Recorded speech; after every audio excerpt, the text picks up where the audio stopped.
Hello everyone, we're back again with another fun project, taking advantage of your printer. In this one, we're going to make an ink transfer or toner transfer. It's better to use toner because you get a more consistent and even transfer. First thing you're going to do is reverse your image, grab your iron and turn it on high. I just use a cotton setting. If you have anything higher than that, you may want to stick to the cotton. Once it's all the way hot, position your ink toner transfer where you want it and proceed to iron it.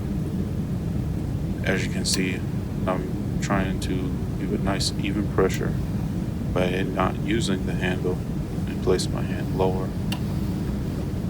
Just give me a little bit more control and just give it slow movements back and forth. It's best to use sanded, very smooth wood. I just have a scrap piece here. And as you can see later on, I have to really press the iron in between the grain to get a transfer in certain areas. I really like this look, so I recommend giving it a try if you're open to that idea.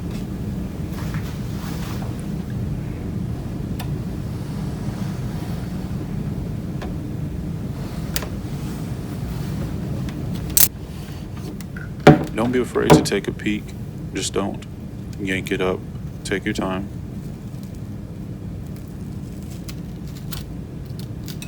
If it doesn't stick to the wood, just go ahead and lay it back down and iron it a few more times.